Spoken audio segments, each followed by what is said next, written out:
Des centaines de milliers de manifestants ont arpenté les rues de plusieurs villes espagnoles à l'appel du Parti populaire afin d'exprimer le rejet de la réforme d'amnistie liée à l'accord de gouvernement conclu entre le PSOE de Pedro Sánchez et Junts, principale formation indépendantiste catalane. À Madrid, des dizaines de milliers de manifestants se sont rendus à la Puerta del Sol, où les partisans du Parti populaire ont été rejoints par ceux de Vox, organisation d'extrême droite dirigée par Santiago Abascal. Plusieurs slogans ont été scandés par les protestataires, qui ont qualifié le pacte, je cite, de coup d'État. Le leader de la droite, qui a manqué l'investiture à 2 reprises, Alberto Núñez Feijóo, a même brandi la menace d'une grève générale en refus de l'accord électoral, tissé par le PSOE de Sánchez avec les courants indépendantistes basques et surtout catalans.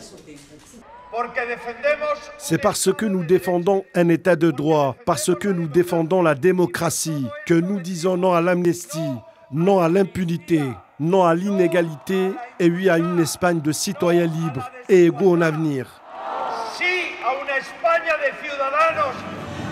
Ces grandes manifestations surviennent après plus d'une semaine de mobilisation de l'opposition à la loi d'amnistie qui se sont rassemblés à la rue Ferraz, à proximité du siège madrilène du PSOE. Le leader de Vox a même appelé à une désobéissance civile prolongée et à une mobilisation permanente.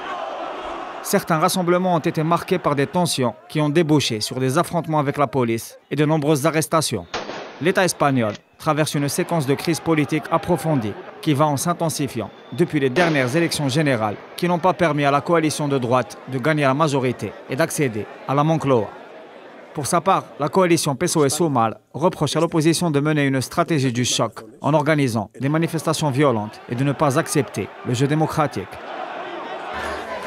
Dans une conjoncture internationale marquée par l'escalade du conflit au Moyen-Orient et une amplification des mobilisations en solidarité avec la Palestine, et à l'instar de Yon Bellala, qui a à plusieurs reprises exprimé sa condamnation des crimes de guerre perpétrés par l'entité sioniste, une grande manifestation pro-palestinienne a eu lieu à Barcelone. Celle-ci a été émaillée par des affrontements avec les forces de l'ordre. Dans le même sillage, le mouvement de soutien à l'indépendance du Sahara occidental a battu le pavé à Madrid afin d'exiger de l'État espagnol d'assumer sa responsabilité historique dans la décolonisation de la dernière colonie du continent africain. La leader de Sumar, Yolanda Díaz, a exprimé à cette occasion l'engagement de sa formation politique dans le soutien aux droits fondamentaux du peuple sahraoui et pour l'application de la légalité internationale.